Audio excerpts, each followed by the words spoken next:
Hey, what's up? It's your boy Taylor Grant here with Bellator Claims Resolution. I'm here to talk to you about the denial of the day.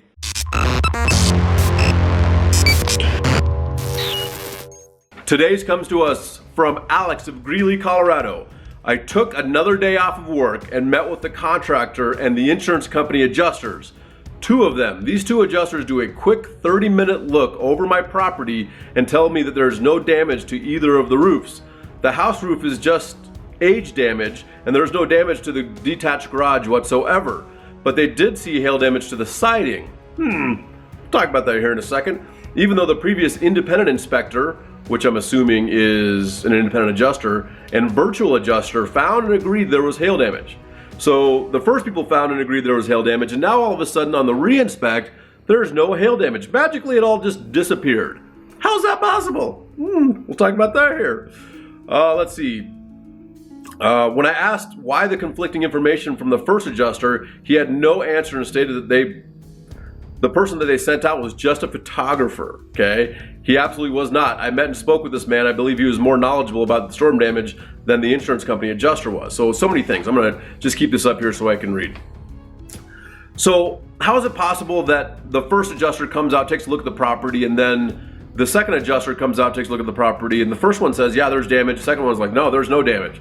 Hail damage is subjective, okay? That's the first thing, is some people might see it, some people might not. But this is the problem. If the insurance company already admitted hail damage and now they're trying to rescind their position, you as the policyholder need to get somebody involved. If it's a public adjuster like us, or if it's an attorney that you might need a referral from us for, that's not fair, okay? So if the first party says, yes, there's hail damage, the second party says there's no hail damage at all, what's actually going on, right? Then there was a virtual adjuster, okay? These virtual adjustments just aren't fair, usually. If it's in your favor and you're getting all the money that you need to fix your property, then I think that's pretty fair.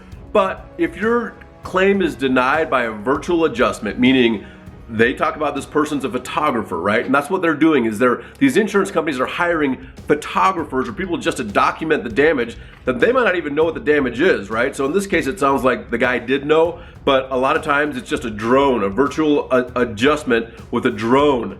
Don't ever take a denial from a drone or a virtual adjustment seriously. You need to push back on the insurance company and make sure that you are getting what is due to you truly from the legitimate storm damage that has occurred at your property, okay?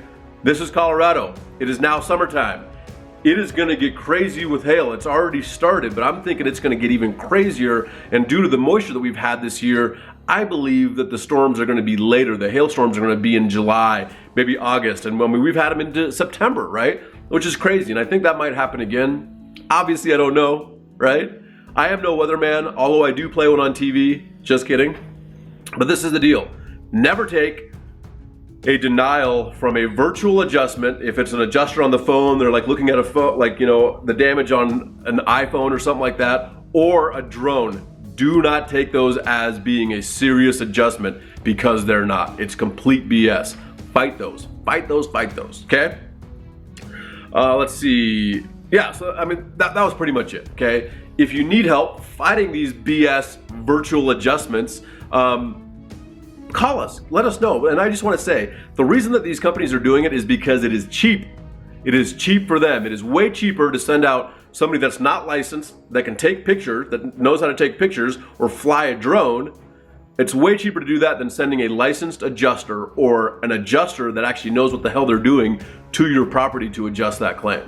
So fight back, okay?